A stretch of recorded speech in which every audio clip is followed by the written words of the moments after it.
Earlier last week, Gary Bass was named the 5th head football coach in UVA Wise program history, and today it is our great honor and pleasure to welcome him for his first public appearance, getting to talk with us. And Gary, first of all, welcome to Wise. Very glad to have you here. Very appreciative of you joining us today. Mm-hmm. Busy day for you, making the move over here, getting all set up and everything. I just wanted to start with the whole process of getting you hired. Obviously, it's a long process to hire a new football coach. And, you know, after the application and the interviews and all that stuff, what was your reaction when you found out that UVA Wise was going to be offering you the job?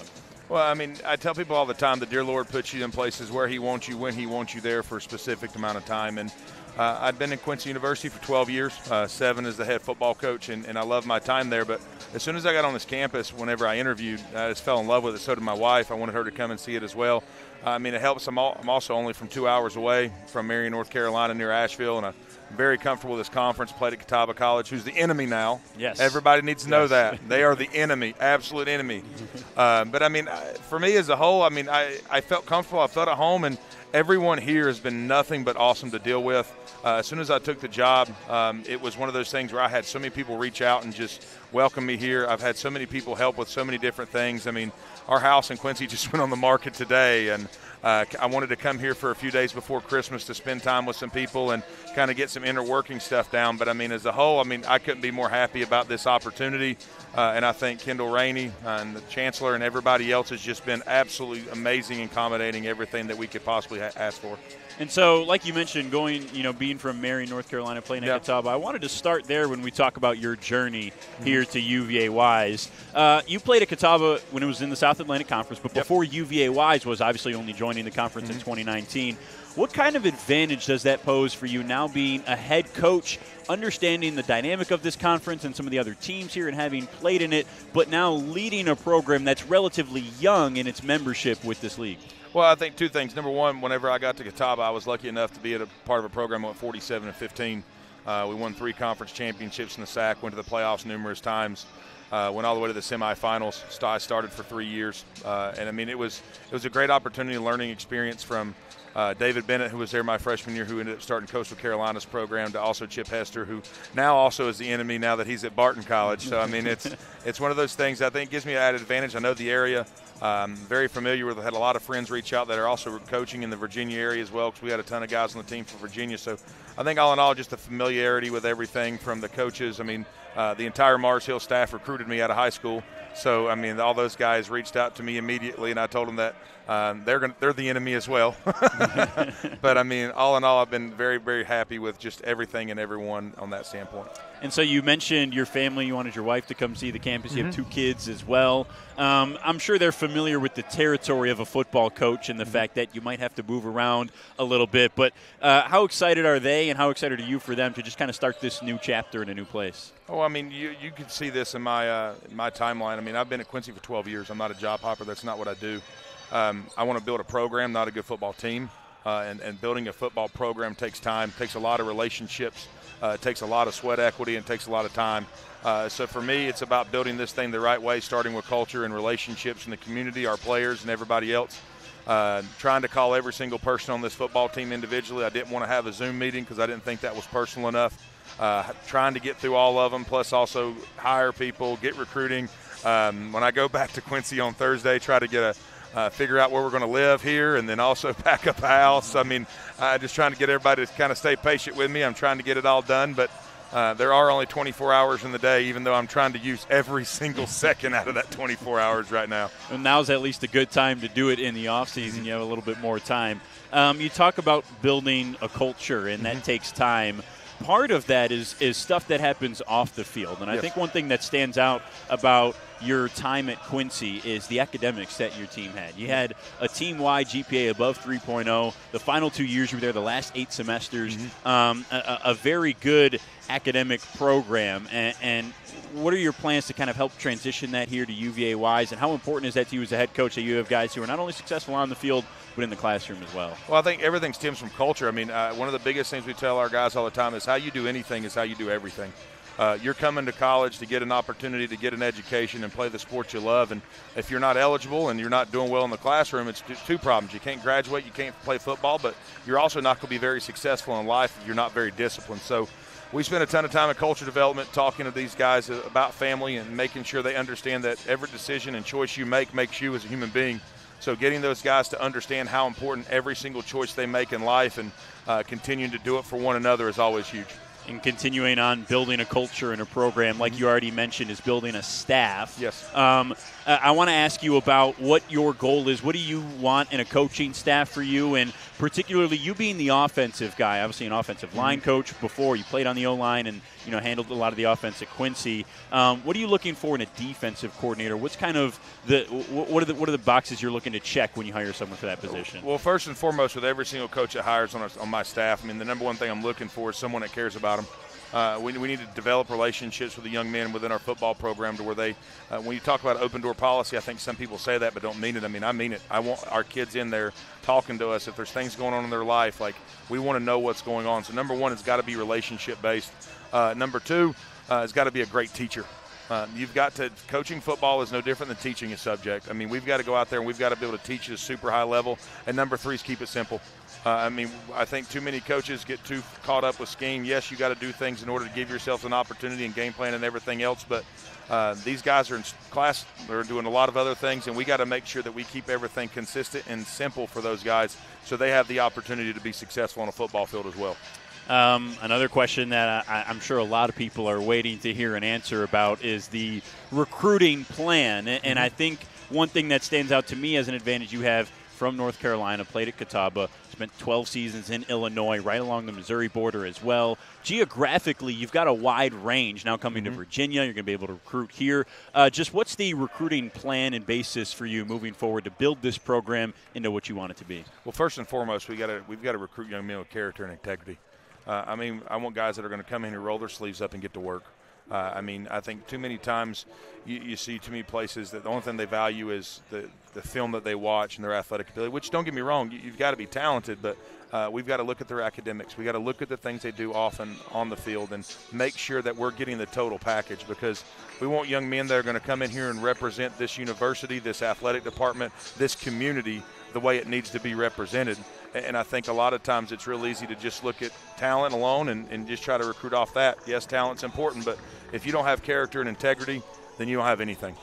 A lot of fans at home, I'm sure, are very curious about what to expect on the field from a play style standpoint, and I'm sure many of them haven't been able to watch Quincy games in the past, but give the fans at home a little insight into what they can expect UVA Wise to be known for. What's going to be kind of their mantra as a play style, both offensively and just overall? I think number one is all about discipline. Offensively, I've coached everything from a pro-style system to a 10 personnel up-tempo system to we were all 11 personnel up-tempo, pretty much patterned very similar to the University of Tennessee if you watch this in the last couple years. But I'm big on taking our players and wrapping them around our system. I think some coaches get so caught up in saying, well, this is our system and this is what we're going to do no matter what. Well, then if they're not talented and good at that, their skill set doesn't fit it, then what are you doing? It's like the definition of insanity. So for us, I want to get here, get an opportunity to see these young men play. I've had a lot of them ask, hey, Coach, have you watched film of me yet? And I'll be honest with you, I don't plan on watching any. And the reason, not to sound crazy, I'm not watching any because I want my first thoughts and impressions of a young man to be when we work with them. I don't know how they've been coached. I don't know how they've been taught. I don't know the scheme or systems they've been in. And I don't want to have an impression of somebody just from watching that on film. I want to get an opportunity to spend time with them. So as far as what we're going to be known for, we're going to be disciplined. We're going to run football. We're going to come out and we're going to throw the football on our terms. Defensively, we got to force turnovers. We led the Division II last year in forced turnovers, and I believe we were first or second in turnover margin. Outside of that, special teams has to come at a premium. When you want to talk about ball security and you want to talk about everything else, well, it also has to do with hidden yardages. If our defense is on the field and people are starting field positions on the 20 or 25-yard line, it's a lot further to go if they're starting on the 40 or 45. So it gives us the ability to be able to give up a 10 or 15-yard play, them still not be in scoring range. Well, so for us, everything's about discipline, being able to run the football offensively, defensively, forcing turnovers, and got to be good in special teams. What are some challenges that a head coach and the staff that he hires are going to have that maybe some people are not aware of in coming from a new place like Quincy to UVA Wise? I think a lot of it, anytime you walk into a new university or new football program, is you don't know what you're fighting in some regards, whether that be personal preferences, opinions, and things that have happened in the past. I mean, that's part of this program's history, and I'm going to embrace it. I think it's one of those things as a new head coach, the worst thing you can do and come in here and act like nothing happened as a program before you ever showed up, and I'm not going to do that. We're going to embrace the past of this football program and love it.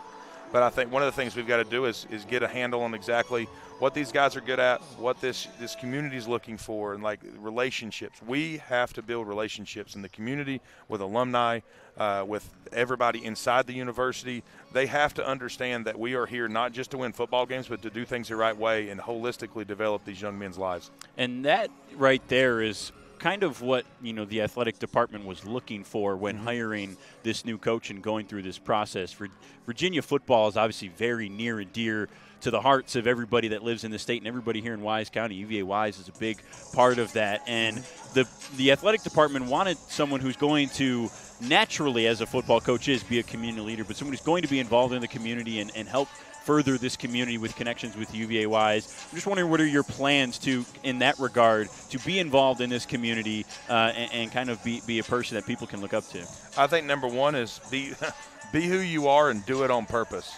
I'm not Nick Saban, Dabo Swinney, whatever coach you want to list that's at Division I level. I'm Gary Bass. I think everything starts with being genuine and being who you are. I'm going to try to be at every single possible thing I can just to make relationships, meet people, and get to know people. I mean, I think it's important to meet people in the community regardless of what they're doing, where they're at, whether you're talking about church, some sort of group, or whatever else it is, just to get to know them and know what their experiences are with our program, what they've seen, what they liked, what they didn't like, because this is this university and this is this community's team. It's not my team. I tell our players all the time, whether we're talking about now or in the past, like, no one human being is bigger than the program. I don't care if you're talking about me as a head coach or somebody else on a football team. So for us, everything has got to stem with just getting out, meeting people, talking to people, and being intentional with your time. Like, you don't build relationships by walking in and just talking for 3 seconds and walking off. It takes a lot of time and a lot of equity. So, I mean, we've got to be intentional about our time that we spend with people and getting to know them and actually be genuine about the process and not be fake about it. Because, I mean, I don't work that way. I'm not fake. I'm a genuine person, and I want to do things the right way, and I want this community to be successful, and I want them to be proud of this football program just like this university. Well, you get a pretty good start today, getting to get out and see some things. We get a Monday doubleheader with our men's and women's teams. The women pick up a big win, and the men are going to be on here in a few minutes. You have any opening thoughts about the Pryor Center and, you know, UVA Wise in-game environment? I'll tell you this, like this place when I walked on campus, just to see how beautiful the university was and all these athletic facilities. They're putting in turf and baseball, redid the softball. They put in turf for football last year. They redid the weight room. Like, this university, all the management of it, from Kendall Rainey to the chancellor to every other person in the senior leadership team, you can just tell they care in so many different ways, not just about wins and losses, but they care holistically about the young men and women that are at this university, and they want to do it the right way. They want good people that are going to be of character and integrity and come in here and get a degree. So I can't say enough good things about this place in the, I guess, 48 hours that I've been here so far, and they're just so genuine. I love it. And I know the work has already begun to make this program yours and make it better than how you found it. But I'm wondering, in that long list of what needs to change and what you're trying to fix and just contacts to make, what came first? What's first on that list of this needs to change and we've got to be better in this area? It comes back to what I said a minute ago, relationships. Those people don't care how much you know until they know how much you care. We've got to prove to these young men that we're not just going to sit here and say the right things. We're actually going to do it.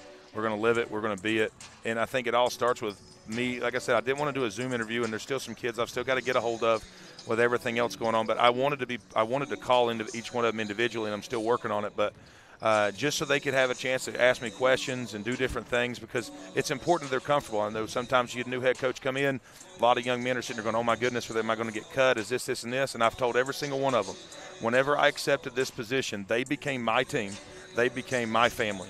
And I mean that, and I stand by that, and that's got to be number one. It's got to be relationships in this culture that we're trying to build as a family. And at the end of the day, this is sports in a kid's game, and it's meant to be fun. What are you most excited for personally about taking over this job and looking forward to next season? I'd say just getting the opportunity for these young men to enjoy just what you said, have fun, play football. And I think sometimes when you talk about culture, you talk about family and relationships, and you talk about you wanting your players to have fun, people immediately go with like, oh, well, he just doesn't love football. What? That doesn't make any sense. We started playing and coaching this game because we love it. And somewhere along the ways, in some regards, I think we've made it all about money and wins and losses, which, don't get me wrong, is huge. But change is a process. It's not an event. It doesn't happen overnight. So the biggest thing I've told our guys when I've had them ask me about goals for next year, I've got one goal for next year. That's it. We've got to develop our culture, yes, but we've got to be process-driven, not result-oriented. And when I say that, we have to fall in love with the process of being excellent. Anybody can sit here and say, I want to win a conference championship. Well, so's everybody else in the South Atlantic Conference. They're all going to say that. But what happens if that is out of reach at some point in time? What's going to motivate your team then? So for us, I want our guys to understand that, yes, we're going to get the results we want, but we have to fall in love with the process first. A plus B plus C equals D. You can't get to it without those. So getting those guys to fall in love with the process is probably what I'm most excited about moving forward. And I'm sure you've already been taught that another thing to look forward to is beating Emory and Henry. Oh, yeah. That's look, and I tell people this all the time. They always go, well, who's the team you dislike the most? Whoever we're playing that week.